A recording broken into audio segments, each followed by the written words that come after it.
Просветният министър заяви, че този проблем се обсъжда с различни родителски асоциации през последните месеци. Причината е, че понякога се налага детето да не посещава училище заради леко неразположение, което не предполага лекарски преглед или заради семейен проблем. Поради тази причина се предвижда промяна в наредбата за приобщаващо образование, с което отсъствията по семейни причини ще бъдат увеличени на 15 дни за всяка учебна година.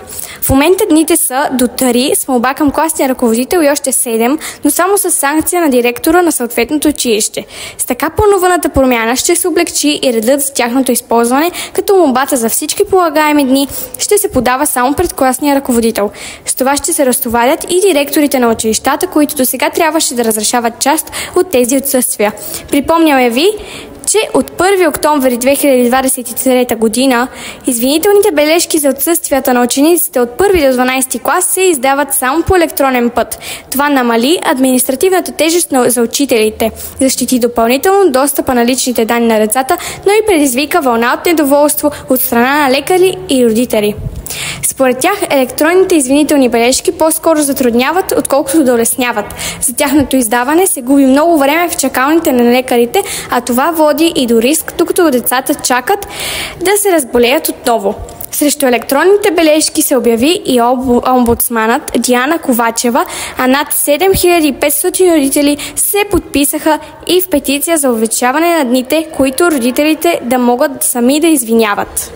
Здравейте! Днес в рубриката "Защо, госпожо директор" гост ни госпожа Милена Ковачева, директор на Второ основно училище Димитър Благоев. Здравейте, госпожо, благодаря ви, че приехте поканата да участвате. Може да ви попитаме за вашето мнение като директор на училище за новото предложение на министъра на образованието за извинителните бележки. Дали е добре това, че родителите ще могат да извиняват отсъствията по семейни причини на децата си за 15 дни, а не до 3 или до 7, както е в момента? По сега действащата наредба за приобщаващото образование, учениците могат да отсъстват 10 дни по семейни причини или някакви други лични причини, свързани с техния живот. И родителят трябва да предостави заявление, в което да помоли класния ръководител да извини отсъствията за 3 дни, а за 7 дни може да се обърне с заявление към директора, общо 10 дни. Лично аз считам, че това е достатъчно и най-често е свързано с пътувания на семейството, с излизания в чужбина. Когато обаче става въпрос за 15 дни, това са вече 3 учебни седмици и може би е доста и ученикът ще пропусне много от учебния материал, който се преподава. Така че считам, че в тази връзка може би не е добре такова изменение и не всяко семейство ще прецени най-доброто, свързано с обучението на учениците или на тяхното дете, така че може би е добре да се остане сега. Отсъствията да бъдат до 10 дни. Да, добре. Какво мислите за НВО-тата в 4 и 7 клас? Смятате ли, че това е допълнителен стрес на учениците или е по-добре училищата, гимназиите да си имат свои специализирани приемни изпити, които ученици да държат? Така или иначе всеки изпит е стрес за учениците, но навсякъде по света, когато се завършва степен, начална, основна, средно образование, когато се взима свидетелство или диплом за завършена степен, етап от образованието, трябва да има някакъв изпит, на който учениците да покажат усвоените знания и компетентности. Така че национално външно оценяване винаги е имало и ще има, зависи под каква форма.